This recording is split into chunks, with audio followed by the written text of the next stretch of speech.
امکان نمبر 1 کیا ہے؟ ابھی عالم اسلام کا ایک سالڈ بلاک ہے جو یہودی ورلڈ آرڈر کی نگاہوں میں کھٹک رہا ہے. میں کھٹکتا ہوں دل یزداں میں کانٹے کی طرح. اگرچہ ان کی اسٹریٹجی کیا ہے؟ ایک ایک کر کے ان کے حصے بکھرے کر کے تیا پانچا کرو. ابھی وہ بلاک کون سا ہے؟ ایران ہے، افغانستان ہے، پاکستان ہے اور روسی ترکستان سے آزاد ہونے والی جو ریاستیں ہیں. یہ ایک سالڈ بلاک. یہ عجمی مسلمان عربی نہیں، عربی گئے، یہ نوٹ کر لیجئے. اس لیے کہ عربوں کو اللہ نے فضیلت دی تھی، محمد ان میں سے تھے صلی اللہ علیہ وسلم، یہ رتبہ بلند ملا جن کو مل گیا. لیکن ساتھ ہی اللہ نے دھمکی بھی دے دی تھی سورہ محمد میں، ان تتولوا یستبدل قوما غیرکم، اگر تم پیٹھ دکھا دو گے اس مشن کو جو ہم نے تمہارے حوالے کیا ہے، تمہیں ہٹائیں گے، کسی اور کو لے آئیں گے. اور یہ بات ہو چکی ہے 13ویں صدی عیسوی میں. 1258 میں جب سقوط بغداد ہوا ہے، عربوں کے ہاتھ سے عالم اسلام کی قیادت چھین لی گئی، معزول کر دیے گئے. اس کے بعد قیادت کن کے ہاتھوں میں آئی؟ ترکوں کے ہاتھوں. ترکان تیموری ہندوستان میں، ترکان صفوی ایران میں، ترکان سلجوقی مڈل ایسٹ میں، اور ترکان عثمانی کا تو کہنا ہی کیا ہے. وہ ایشیا مائنر سے چل کر آپ کو معلوم ہے کہ مشرقی یورپ کا کتنا بڑا علاقہ، دی گریٹ آٹومان امپائر اس صدی کے آغاز تک قائم تھی. اس صدی میں عجیب عجیب معجزے ہوئے ہیں. گریٹ آٹومان امپائر جو 3 بر اعظموں پر محیط، نام و نشان ختم. The great U S S R, نام و نشان ختم. اب تو روس صاحب ایک ملک کی حیثیت سے رہ گئے. یہ اس صدی میں دو اور وقت نہیں ہے میں اور آپ کو کیا بتاؤں. اس صدی میں تو بڑے بڑے عجیب عجوبے ہوئے ہیں. بڑی بڑی 2 عظیم جنگیں ہو چکی ہیں، تیسری جو ہے سر پر کھڑی ہے، دور نہیں ہے، جس کو حدیث میں کہا گیا ہے الملحمۃ العظمی، تاریخ انسانی کی عظیم ترین جنگ. اور وہی صلیبی جنگ جس کا آغاز بوسنیا سے ہو چکا ہے. بہرحال اس وقت جو میں کہہ رہا تھا، ورنہ میرے پاس تو یعنی یہ کہ درد دل کہنے کے لیے وقت نہیں ہے، مجھے اپنی بات کو محدود کرنا پڑ رہا ہے. لیکن میں اب آ رہا ہوں اصل موضوع کی طرف کہ ایک امکان تو یہ ہے کہ اس بلاک میں اسلام کا احیاء ہو، اور اس کے لیے کچھ نویدیں بھی موجود ہیں احادیث نبویہ میں. وہ تو آپ نے سنا ہوگا اقبال کا شعر، میرے عرب کو آئی ٹھنڈی ہوا جہاں سے، میرا وطن وہی ہے، میرا وطن وہی ہے. حدیث میں آتا ہے یخرج ناس من المشرق یودعون للمہدی یعنی سلطانہ، مشرق سے فوجیں نکلیں گی کہ جو کہ مہدی کی حکومت قائم کریں گی. یہ مہدی اہل تشیع کے مہدی اور ہیں، ہمارے مہدی اور ہیں. اہل تشیع کے عقیدے کے مطابق ان کے بعد میں امام جو روپوش ہو گئے تھے وہ امام مہدی ہیں، وہ ظاہر ہو جائیں گے. ابھی امام غائب ہیں، پھر وہ ظاہر ہو جائیں گے. ہمارے نزدیک یہ مہدی پیدا ہوں گے یا ہو چکے ہوں، اور یہ ہوں گے حضرت فاطمہ کی نسل ہی سے رضی اللہ تعالی عنہا. لیکن عالم عرب کے اندر پھر ایک طاقت بن کر ابھریں گے، باطل کی قوتوں کے خلاف جہاد کریں گے. لیکن ان کو مدد آئے گی 2 طرف سے. ایک زمینی مدد آئے گی مشرق سے، ایک آسمانی مدد آئے گی. عیسیٰ ابن مریم کا نزول، حضرت مسیح علیہ السلام جو زندہ آسمان پر اٹھائے گئے تھے نازل ہوں گے. اور در حقیقت ان 2 مددوں کے نتیجے میں پھر یہود کا قلع قمع ہوگا، اور یہی گریٹر اسرائیل ان کا گریٹر گریو یارڈ بن کر رہے گا، عظیم تر قبرستان بن کر رہے گا. اس کی بڑی واضح حدیثیں موجود ہیں، اس کی بڑی تفصیلی خبریں موجود ہیں. یہ احادیث کی کتب کے اندر بدقسمتی سے ہماری اس کی طرف توجہ نہیں. ایک تو یہ ہو سکتا ہے. اسی طریقے سے ایک اور حدیث ہے، یخرج من خراسان رایات سود، اور یہ مسلم شریف کی روایت ہے، نوٹ کیجئے گا، نہیں ترمذی شریف کی روایت ہے. یخرج من خراسان رایات سود لا يردها شيء حتى تنصب بإيلیا. اور خراسان حضور کے زمانے میں آج کے افغانستان کا نام تھا. یہ افغانستان میں جو جہاد ہوا ہے، غلطیاں ہوئی ہیں اور غلطیوں کا خمیازہ بھگت رہے ہیں. یہ تو اللہ تعالیٰ کی سنت ہے جس میں اللہ نے صحابہ کو بھی ایگزمپٹ نہیں کیا، غلطی کی سزا دی ہے. 35 صحابہ کی غلطی غزوہ احد میں ہوئی، جہاں سے حکم تھا کہ مت ہٹنا، 50 میں سے 35 ہٹ گئے. نتیجہ کیا نکلا؟ فتح شکست میں بدل گئی، 70 صحابہ شہید ہو گئے۔ اللہ تعالیٰ نے فرمایا وَلَقَدْ صَدَقَكُمُ اللَّهُ وَعْدَهُ إِذْ تَحُسُّونَهُم بِإِذْنِهِ حَتَّىٰ إِذَا فَشِلْتُمْ وَتَنَازَعْتُمْ فِي الْأَمْرِ وَعَصَيْتُم مِّن بَعْدِ مَا أَرَاكُم مَّا تُحِبُّونَ۔ مسلمانوں، ہم سے گلہ نہیں کر سکتے، ہم نے اپنا وعدہ سچا کر دکھا دیا تھا جبکہ تم انہیں گاجر مولی کی طرح کاٹ رہے تھے، لیکن جب تم ڈھیلے پڑ گئے، تم نے ڈسپلن کو توڑا، تم نے اختلاف کیا تو سزا دیا۔ تو اگر صحابہ کرام رضوان اللہ تعالی علیہ مجمعین خیر الناس بعد الانبیاء، پوری نوع انسانی کے اندر انبیاء کے بعد بلند ترین انسان، اگر ان کی بھی غلطی کا خمیازہ جو ہے اللہ نے چکھایا، کیوں چکھایا؟ ضروری تھا، آئندہ کے لیے سبق ہو جائے۔ ایک وَلِيُمَحِّصَ مَا فِي قُلُوبِكُمْ، تاکہ تمہارے دلوں کے اندر اگر کہیں کوئی کھوٹ ہے اور پاک کر دیں ہم۔ اس لیے بہرحال غلطیاں ہوئی ہیں افغانستان میں، ایک امام کے ساتھ بیعت نہیں تھی، بلکہ بدقسمتی اور بڑھ کر یہ ہے بیعت کر کے توڑ دی۔ عبد الرسول سیاف صاحب کے ہاتھ پر ہمارے پاکستان کے 7 گروپ جو تھے، انہوں نے عین حرم میں بیٹھ کر بیعت کی اور پاکستان آ کر بیعت توڑ دی۔ سزا اس کی مل رہی ہے، آپس کی خانہ جنگی یوں ہی نہیں ہو رہی، کوئی سبب ہے، لہذا یہ سزا تو ملے گی، لیکن جتنا خون یہاں پر خلوص کے ساتھ دیا گیا ہے اس کی مقدار بھی کم نہیں ہے۔ یہاں سے خیر برآمد ہوگا۔ اور دوسری بات اپنے بارے میں نوٹ کر لیجئے، یہ پاکستان، بچا کھچا Pakistan, what remains of Pakistan, یہ اصل میں ہے کیا؟ مولانا بہت خوبصورت انداز میں فرما رہے تھے کہ یہ 313 نہیں تھے، اسلام تھا۔ اسی طرح نوٹ کیجئے، پاکستان نہیں ہے، 4 صدیوں کی تجدیدی مساعی کا حاصل ہے۔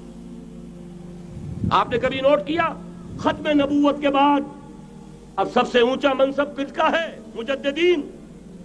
سنن ابی داؤد کی روایت، ان اللہ یبعث فی ہذہ الامہ علی راس کل 100 عام من یجدد لها دینها۔ اور نوٹ کیجئے، کوئی بات ہے 1000 برس تک سارے مجدد عالم عرب میں پیدا ہوئے، جیسے ہی دوسرا 1000 سال شروع ہوا، الف ثانی کا مجدد اعظم شیخ احمد سرہندی کہاں تھا؟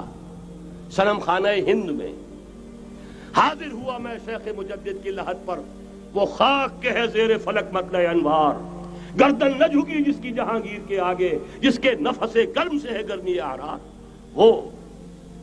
پھر 12ویں صدی کا مجدد اعظم امام الہند شاہ ولی اللہ دہلوی، 13ویں صدی کا مجدد اعظم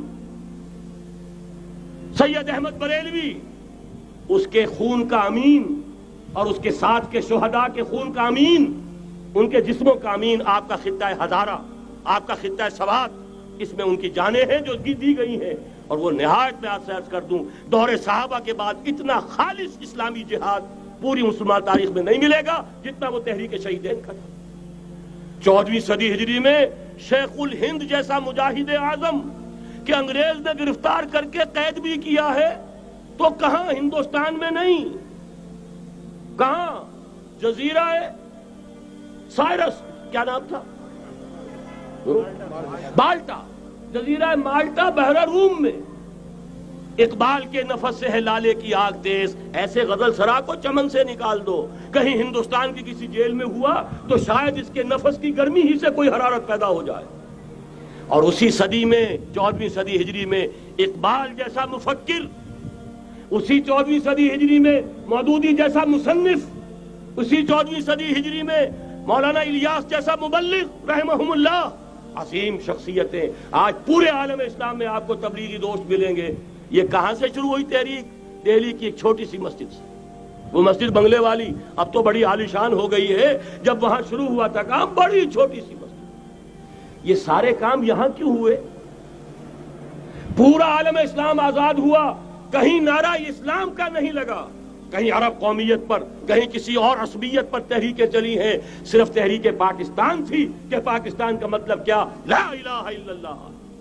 کوئی سبب ہے کہ یہاں قرارداد مقاصد پاس ہوئی، حاکمیت اللہ کی ہے کہ اکبر نام لیتا ہے خدا کا اس زمانے میں، یہ سارا ماضی سامنے رکھیے اور حضور کی دی ہوئی پیشن گوئیوں کا مستقبل سامنے رکھیے، ان دونوں سے ثابت ہوتا ہے اس خطہ ارضی سے کچھ ہونا ہے۔ لیکن ساتھ ہی اللہ نے دھمکی بھی دے دی تھی سورہ محمد میں، ان تتولوا یستبدل قوما غیرکم، اگر تم پیٹھ دکھا دو گے اس مشن کو جو ہم نے تمہارے حوالے کیا ہے، تمہیں ہٹائیں گے، کسی اور کو لے آئیں گے۔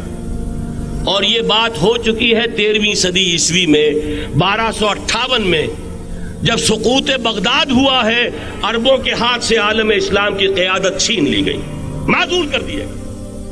اس کے بعد قیادت کن کے ہاتھوں میں آئی؟ ترکوں کے ہاتھ میں، ترکان تیموری ہندوستان میں، ترکان صفوی ایران میں، ترکان سلجوقی مڈل ایسٹ میں، اور ترکان عثمانی کا تو کہنا ہی کیا ہے، وہ ایشیا مائنر سے چل کر آپ کو معلوم ہے کہ مشرقی یورپ کا کتنا بڑا علاقہ، دی گریٹ آٹومان امپائر اس صدی کے آغاز تک قائم تھی۔ اس صدی میں عجیب عجیب معجزے ہوئے ہیں۔ گریٹ آٹومان امپائر جو 3 بر اعظموں پر محیط، نام و نشان ختم۔ The great U S S R, نام و نشان ختم۔ اب تو روس صاحب ایک ملک کی حیثیت سے رہ گئے۔ یہ اس صدی میں 2 اور وقت نہیں ہے میں اور آپ کو کیا بتاؤں، اس صدی میں تو بڑے بڑے عجیب عجوبے ہوئے ہیں، بڑی بڑی 2 عظیم جنگیں ہو چکی ہیں، تیسری جو ہے سر پر کھڑی ہے، دور نہیں ہے، جس کو حدیث میں کہا گیا ہے الملحمۃ العظمی، تاریخ انسانی کی عظیم ترین جنگ، اور وہی صلیبی جنگ جس کا آغاز بوسنیا سے ہو چکا ہے۔ بہرحال اس وقت جو میں کہہ رہا تھا، ورنہ میرے پاس تو یعنی یہ کہ درد دل کہنے کے لیے وقت نہیں ہے، مجھے اپنی بات کو محدود کرنا پڑ رہا ہے، لیکن میں اب آ رہا ہوں اصل موضوع کی طرف، کہ ایک امکان تو یہ ہے کہ اس بلاک میں اسلام کا احیاء ہو، اور اس کے لیے کچھ نویدیں بھی موجود ہیں احادیث نبویہ میں۔ وہ تو آپ نے سنا ہوگا اقبال کا شعر، میرے عرب کو آئی ٹھنڈی ہوا جہاں سے، میرا وطن وہی ہے، میرا وطن وہی ہے۔ حدیث میں آتا ہے یخرج ناس من المشرق یؤتون للمہدی، یعنی سلطان ہی، مشرق سے فوجیں نکلیں گی کہ جو کہ مہدی کی حکومت قائم کریں گی، اور یہ ہوں گے حضرت فاطمہ کی نسل ہی سے رضی اللہ تعالی عنہا، لیکن عالم عرب کے اندر پھر ایک طاقت بن کر ابھریں گے، باطل کی قوتوں کے خلاف جہاد کریں گے، لیکن ان کو مدد آئے گی 2 طرف سے، ایک زمینی مدد آئے گی مشرق سے، ایک آسمانی مدد آئے گی، عیسیٰ ابن مریم کا نزول، حضرت مسیح علیہ السلام جو زندہ آسمان پر اٹھائے گئے تھے نازل ہوں گے، اور در حقیقت ان 2 مددوں کے نتیجے میں پھر یہود کا قلع قمع ہوگا، اور یہی گریٹر اسرائیل ان کا گریٹر گریو یارڈ بن کر رہے گا، عظیم تر قبرستان بن کر رہے گا۔ اس کی بڑی واضح حدیثیں موجود ہیں، اس کی بڑی تفصیلی خبریں موجود ہیں، یہ احادیث کی کتب کے اندر، بدقسمتی سے ہماری اس کی طرف توجہ نہیں۔ ایک تو یہ ہو سکتا ہے، اسی طریقے سے ایک اور حدیث ہے، یخرج من خراسان رایات سود، اور یہ مسلم شریف کی روایت ہے، نوٹ کیجئے گا، نہیں ترمذی شریف کی روایت ہے، یخرج من خراسان رایات سود لا یردها شیء حتی تنصب بإیلیا، اور خراسان حضور کے زمانے میں آج کے افغانستان کا نام تھا۔ جتنا خون یہاں پر خلوص کے ساتھ دیا گیا ہے اس کی مقدار بھی کم نہیں ہے، یہاں سے خیر برآمد ہوگا۔ اور دوسری بات اپنے بارے میں نوٹ کر لیجئے، یہ پاکستان، بچا کھچا Pakistan, what remains of Pakistan, یہ اصل میں ہے کیا؟ مولانا بہت خوبصورت انداز میں فرما رہے تھے، یہ 313 نہیں تھے، اسلام تھا۔ اسی طرح نوٹ کیجئے، پاکستان نہیں ہے، 4 صدیوں کی تجدیدی مساعی کا حاصل ہے۔ آپ نے کبھی نوٹ کیا ختم نبوت کے بعد اب سب سے اونچا منصب کس کا ہے؟ مجددین۔ سنن ابی داؤد کی روایت، ان اللہ یبعث فی هذه الامہ علی راس کل 100 عام من یجدد لها دینها۔ اور نوٹ کیجئے، کوئی بات ہے 1000 برس تک سارے مجدد عالم عرب میں پیدا ہوئے، جیسے ہی دوسرا 1000 سال شروع ہوا، الف ثانی کا مجدد اعظم شیخ احمد سرہندی کہاں تھا؟ صنم خانہ ہند میں حاضر ہوا۔ میں شیخ مجدد کی لحد پر، وہ خاک کے ہے زیر فلک مطلع انوار، گردن نہ جھکی جس کی جہانگیر کے آگے، جس کے نفس گرم سے ہے گرمی اعراض۔ وہ پھر 12ویں صدی کا مجدد اعظم امام الہند شاہ ولی اللہ دہلوی 13ویں صدی کا مجدد اعظم سید احمد بریلوی اس کے خون کا امین اور اس کے ساتھ کے شہداء کے خون کا امین، ان کے جسموں کا امین آپ کا خطہ ہزارہ، آپ کا خطہ سوات، اس میں ان کی جانیں ہیں جو دی گئی ہیں. اور وہ نہایت میں آپ سے عرض کر دوں دور صحابہ کے بعد اتنا خالص اسلامی جہاد پوری مسلمان تاریخ میں نہیں ملے گا جتنا وہ تحریک شہیدین کا.